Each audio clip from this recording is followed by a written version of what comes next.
કિંજલભાઈ તો લંડનમાં હતા અને કિંજલના પપ્પાને મળવાની વાત કરી રહ્યા છે.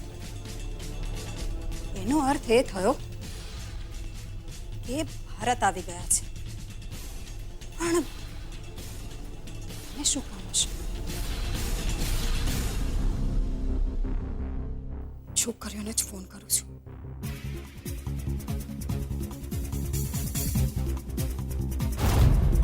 કિંજલનો ફોન બંધ કેમ આવે છે? સેજલને ફોન કરું.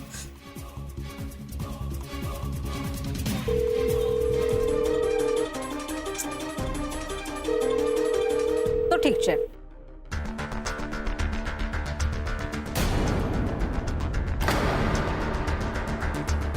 ઠીક છે, તો હવે તમે મને એ જણાવો કે વાતની શરૂઆત ક્યાંથી થઈ હતી? કહું છું,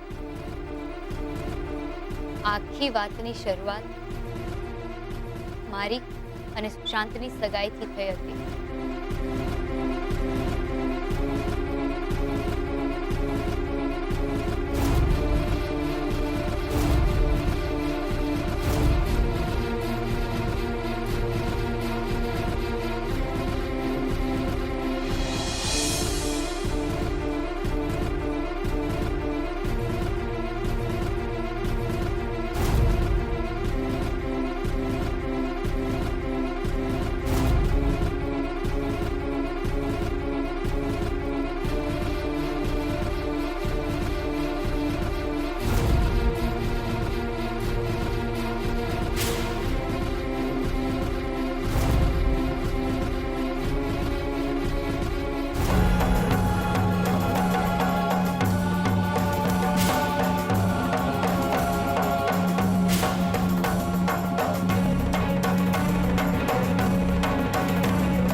ને બસ અત્યારે હું તમારી સામે છું. ઠીક છે કિંજલ, મેં તમારી બધી વાત સાંભળી લીધી છે. હવે હું આખો રિપોર્ટ કમિટીની સામે પ્રસ્તુત કરીશ. પણ મેં તમને જે કંઈ પણ કહ્યું એમાં કંઈ જ ખોટું નથી. તો શું હું પોઝિટિવ રિપોર્ટ્સની આશા રાખી શકું? કિંજલ, એ બધું અમે તમને પછી જણાવશું. અત્યારે ઘણું મોડું થઈ ગયું છે.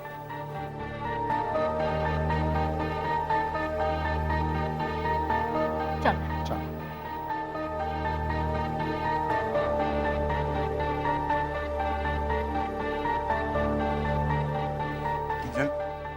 તું ચિંતા ના કર. અરે જ્યારે તે કંઈ ખોટું કર્યું જ નથી તો તારી સાથે ખોટું શું કામ થાય?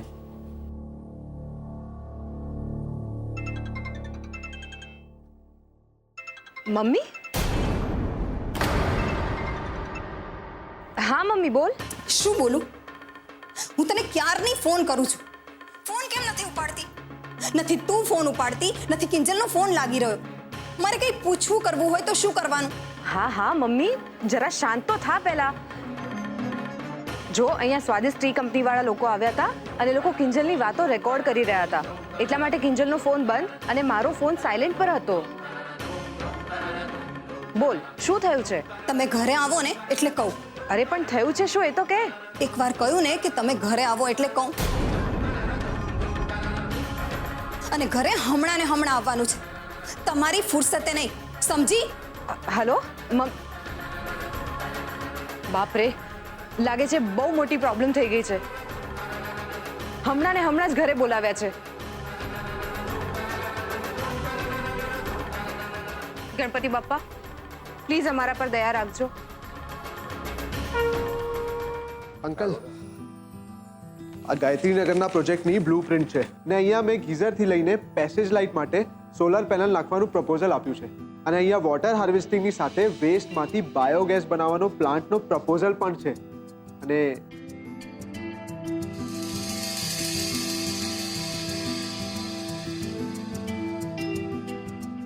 શું થયું અંકલ?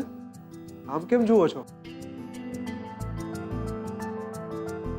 કઈ નહીં બેટા, તને આ રીતે કામ કરતો જોઈને મને ખરેખર ખૂબ સારું લાગે છે. બહુ આનંદ થાય છે બેટા મને. અને કયા શબ્દોમાં કહું, તારા વગર હું મારી જાતને કેટલો અસહાય અનુભવતો હતો. આઈ એમ સોરી અંકલ, મારા કારણે તમે... નહીં બેટા નહીં, તારે સોરી કહેવાની કઈ જરૂર નથી.